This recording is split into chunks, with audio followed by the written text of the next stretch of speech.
Hello everybody, hope y'all are doing good out there. In this video we're going to be talking about gaps. When it comes to slip joints, there are certain things that are often talked about when somebody is evaluating the build quality of one, or maybe the condition of one. Certain things would be blade wobble, blade centering, transitions, the way the pins feel, whether the pins are flush or whether they rise up above the handle, or maybe stepping in the back spring, blade wrap, or the biggest that I hear people talk about a lot is gaps. And in this video, I want to talk about what gaps are and how I feel about them. Now, I'm going to be giving a lot of opinion here. Y'all feel free to give your opinions down in the comments. So if you hear somebody say that a blade is not centered on a knife, what they mean is that blade's not going right down the center. Maybe it looks something like that, or maybe it looks something like that. We'll talk about blade centering another day. Maybe you'll hear somebody say the knife does not have smooth transitions. What they mean by that is the bone doesn't meet up with the bolster smoothly. You can catch your finger on one or the other. And that's what it means if a knife, quote, does not have a smooth transition. Maybe somebody will talk about a loose blade. Now, a loose blade is where you could open up your blade and wobble it left and right inside of the pivot. And that was what we would call a loose blade. Blade wrap would be where that when you close the knife, the blade will spring down and tap the back spring where it rises over this pin. And what that will do is it will leave a very small blunt mark here somewhere on the blade itself. And that's why you'll see a lot of us guys who mess a lot with slip joints let the blade down like that, because blade wrap seems to be almost unavoidable if you're going to have a thin handle and a thick blade. It just seems to be part of the game. But those are some of the common complaints. Stepping. Stepping would be where your back spring sticks up above the bolsters when the blade's out. This one has the opposite of stepping, where that it sinks down very slightly. So that's what that would be. And then, of course, the strength of the back spring. This one has a strong one, but some have a weaker back spring, and there's benefits of both stronger and weaker, as long as the knife is strong enough to be safe to use. That's the big condition. And then when we talk about proud pins, the question is, how are the pins done? Are they sticking up out of the handle or whatever it might be? But what we're going to be talking about in this video is going to be gaps. Because a lot of people will say, well, that knife right there has an awful gap in the back. And I want to talk about gaps, show you what they are, how to find them, ask whether there's anything we can do about them, and ask whether we should want to do anything about them. Is it a big deal? I have set out a few knives here, and I don't know if any of these have gaps or not. Well, I do know that one does, but we're going to take a look at these and examine them right here, and y'all can tell me what you think. We'll begin by taking a look at this Queen 4-inch single-bladed Barlow. There's an example of knife centering, but these are known to have a loose blade when the blade's closed. That doesn't bother me at all on this knife, and the lockup's tight. Don't worry me. But let's ask the question, does it have any gaps? Now, when people refer to gaps, there's one of two places they'll be referencing. They're either going to be referencing between the back spring and the liners on either side. That's the first place. Or they're going to be referencing between the handle material, whether it's Delrin plastic or whether it's an bone or any material. Whether there's a gap between that and the liners. Now, I think there's a big difference between the two. One, I think, is a problem, and one, in my opinion, is not a problem at all. First off, let's look at the gap between the liner and the back spring, because this is the most common, especially with case knives. So the way people normally find a gap is they hold it up to the light. They look at the back of the knife, and they see if they can see any light through it. Now, you'll notice that we're seeing some light over here between this spring and this liner on this right side.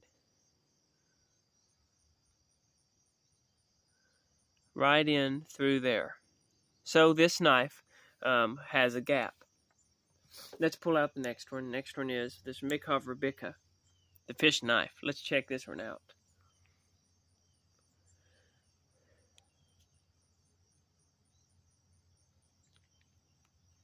This one, I believe, is absolutely solid.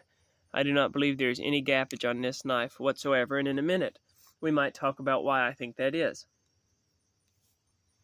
Next, we'll do this one here. I don't think this one will because of the way that this joker here, the way that it's cast. I don't think that that'll be a problem on this knife, and even if there was, I don't think we could see it through the casting. But you can see it through the handle there. See it shining through the handle? There's some huge gaps in that handle where the handle attaches to the frame. Next, we'll take a look at that copperhead we began by looking at. Better open up both blades on it. There we go.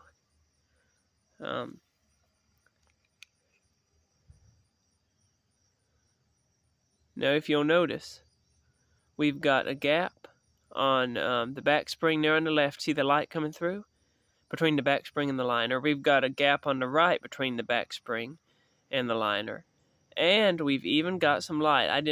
This kind of shocked me. We got some light coming between the bone and the liner here on this one. Let me change the orientation of the blades just to make sure that, because I had that one pin blade in the half stop, and that may have affected something. Let's try it now. So we got light on the left, light on the right, as you can see. And coming through the bone and the brass liner right there. Now here in a minute I'm going to talk about this, whether I think it matters or not. Because I've got a different opinion than a lot of people do on this. Next we're going to try one of my favorite little knives, is this little peanut right here. This peanut is an Kieranite peanut.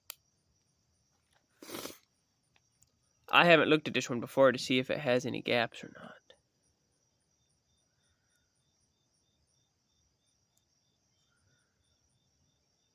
I'm not seeing any, or y'all. Nevertheless, I have seen case peanuts with gaps before. That particular one don't have it. Let me grab another. Okay, now I've grabbed these kind of randomly. I didn't look at them when I grabbed them out of the case, so I don't know if I grabbed 2 more peanuts to test. I do not know if this one has any gaps or not.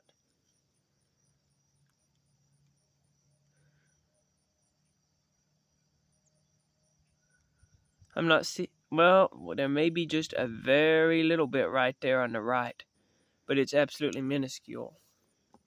Let's try one more here. This red bone peanut.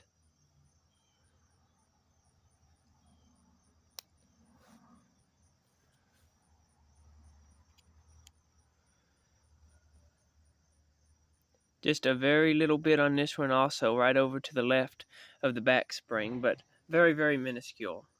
We'll check one more knife. This is a 1940 to 1964. What they usually call the case XX.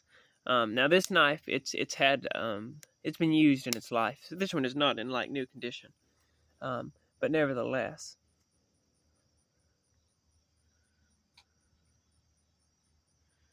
This one has nickel silver liners, as you can see. And I'm really not seeing any major gaps on this one. Now there are some places on this knife that look like gaps, but I think it just has to do with the way the nickel silver looks. So I don't believe this one really has any gapping whatsoever on it.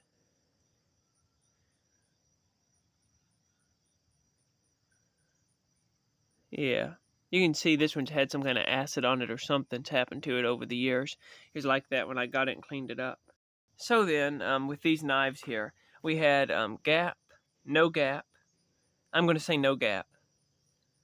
Big gap, awful, none, and then maybe a very, very slight on these 2 peanuts. Maybe a very slight. I don't hardly know if there was a gap or not. So, since we understand what gapping is, let's consider the question now as to why it's a big deal And whether it is a big deal doesn't matter. Well, we got to talk about the two kinds of gapping. If we're talking about the kind of gapping that this Queen Barlow has, where that it's this back spring up against the brass liner, and you can see a little bit of light through it, that does not bother me in the least. And this is my opinion on the matter. I do not look at that when I buy a knife. You can see it shining through right there. That I do not look at that when I buy a knife, and if I'm looking at a knife and it has that on it, and I see a gap, it will not prevent me from buying it. I don't care about a gap like that. Now, that is considering that the pivots are tight. If all the pins are tight, the bolster's squeezed good, the liners are tight, this pin in the middle's tight, the pin on the end's tight, the blade's tight. If everything's tight and there's just a little bit of gap, it don't matter to me. That gap is never going to affect the usage of the knife. It's never going to affect it at all. Now, on the other hand, if the pivot's loose, if a pin's loose in the middle, if there's a pin loose on the end, stuff like that, then that's probably why there's a gap. The knife has not been assembled correctly. But if the knife is tight and has a little bit of gap, it's not going to ever hurt the knife. And I honestly simply don't care if it's on the back. You know, I'm never going to notice that little gap when I'm using it. And seriously, all you got to do if the gap bothers you is carry it for a few years. It'll get enough grease and pocket lint in that gap to fill that gap up, and no more light will be shining through it. But on the other hand, if it's a gap, something like this one has right here, where that we're dealing with this scenario of it's not between the back spring and the liners, it's between the liners and the handle material. That to me is a big deal, and I would not want to buy a knife unless I got a super deal on it that had a gap between the handle material and the liners, because whether it's bone, whether it's Delrin, whether it's stag, mother of pearl, whatever it may be, if there's a gap between there, when you squeeze that handle, it's going to be pushing that handle material down toward that relief, and that's going to flex that handle material, and it's possible that over time that could weaken and break. And there'd be no easy way to properly tighten that up for most people. And so that, to me, is a big deal. If the gap is between the handle material and the liner, I don't like that at all. I probably wouldn't buy a knife that had that on it, unless I got a super deal on it. But if the gap is between the liner and the back spring and the knife's tight, I don't care. It don't bother me a bit. I often find it funny how nitpicky some collectors can be. And I'm not, and you know, if you feel this certain way about a knife, that you don't want a knife with a gap in it, don't buy a knife with a gap in it. But sometimes we can get a little too particular. But that all comes down again to what we're using our knife for. If you're buying a knife as a collector piece to put in a case and to look at for the next 25 years and then sell it and make money, why, then you probably ought to get one that's absolutely pristine, if you can find it. But on the other hand, if you're looking to get a knife to put in your pocket and to use to open boxes, letters, cut potatoes up to fry, and such as that, that gap in the back does not matter, and it's not going to make a bit of difference. Now, that's one thing about Case. Case, you know, if you talk to them or any of their representatives, they always say they're made to be used. And that's a key to some of Case's guidelines for making their knives. It's made to be used. Case is not making a knife to be 100% perfection, if that even exists. But they're not making a knife to be 100% perfection.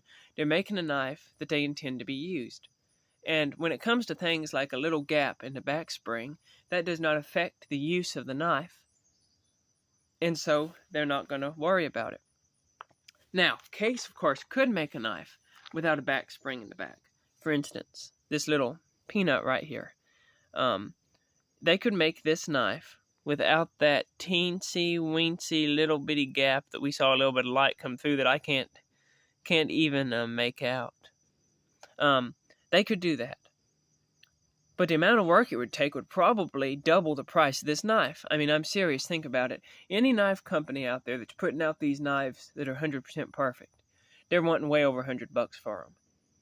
And if this peanut cost over $100 brand new, I would not have bought it. And most people out there couldn't have bought it to use. If Case was making these knives specifically for collectors, the average man wouldn't buy them because he couldn't afford them. I mean, I don't want to buy a knife for $150, and then if it's that much money, I'd be scared to carry it. I'd be scared to use it. And so they can make it with an occasional gap in a knife here or there, or maybe in most of the knives. Since it doesn't affect the use, they can allow those gaps to come in, and they can charge 50, 60 less dollars. This knife new's like $55 or something like that, and I got it used for like 38. And so that's one of those things there. It's a give or take. I am perfectly willing. I would rather have a gap in the back of my knife and pay 40 less dollars. But that's just me. This knife right here is one that I've used and enjoyed. My grandpa has the sister knife made, the exact same knife made on the exact same day. And you can see the patina it's getting on it. It looks like it may have a little gap over there to the left. See that? What does that gap matter? It don't affect the knife a bit. You can see the patina it's got on it. That's the character of this knife. I never turn around and look and say, oh no, that's got a little gap in it, because it doesn't matter to me. I'm going to carry the knife, enjoy it, and use it. If you do use it a lot, you may end up in a situation like this little mother of pearl toothpick. Sharpen the blade down, get the blade looking kind of wonky. You know, when you get a wonky looking blade like that, nobody's ever going to look at the back springs to see if it's got any gaps in it. That's not the big deal. Let me know down below, is it a big deal to you? If it is a big deal, let me know why. Now, I'm sure some would say it's because of the price. If I'm paying $40 for a pocket knife, I really want to have it perfect, because I could get a Rough Rider that has gap in the back for $20. And I understand the idea, but the problem is the idea is just quite not realistic. Case has a lot of handmade parts still going into their knives. Look at their factory tour, and that introduces a level of characteristics and qualities that are not always perfect, as humans are not always perfect. And if they, as a company in America, they're having to pay their workers so much more than like Rough Rider down in China, and they're able to pay their workers terrible wages, and the workers can live in poverty and so on, and just have a terrible life. They can pay them way less and just throw away the knives with the defects. But here in America, they got to pay the workers more, and they can't hardly throw away the knives with the defects. And if they want to get all the defects out, they'd have to put so much time into it that they would have to charge, like I'm saying, $40 or $50 more. So again, they could make a knife for $100. They could make this black synthetic peanut for $100. I don't know if this one has any gaps, but they could make it with every one of them without a gap that they put out. But I wouldn't buy this knife for $100. As it is, I can buy it for $41 and maybe come with a gap in the back that is absolutely non-consequential. They're making their knives to be an American-made knife that's usable and that looks good. And that's what Case is going for, I believe. But let me know down in the comments below how you feel about the matter. Everybody's got their own opinions, and everybody feels differently about little things like gaps. It might be a big deal to you. If it's a big deal to you, that's fine. But it's not a big deal to me. And the reason why, like I said, is because I buy my knives to use, to carry, to enjoy, and that doesn't affect my using, my carrying, or my enjoying them. Now, for instance, if it was a loose pivot, I feel totally different about that. The pivot on a knife absolutely needs to be solid. If the pivot's loose on a knife, that affects the use. I don't like that at all. There should not be any of these knives getting out of the factory with a loose pivot, in my opinion. But the other thing I noticed is, did you notice the ages of these knives? It was quite broad. We got 24, 23, two 19s here, these two peanuts. We got a 2000, and I think this is a 5. It's either a 5 or a 4. And this is a 4. 2024, that's 2003. We looked at that Stag case that's a 40 to 64, and we also looked at that Copperhead that was a 78.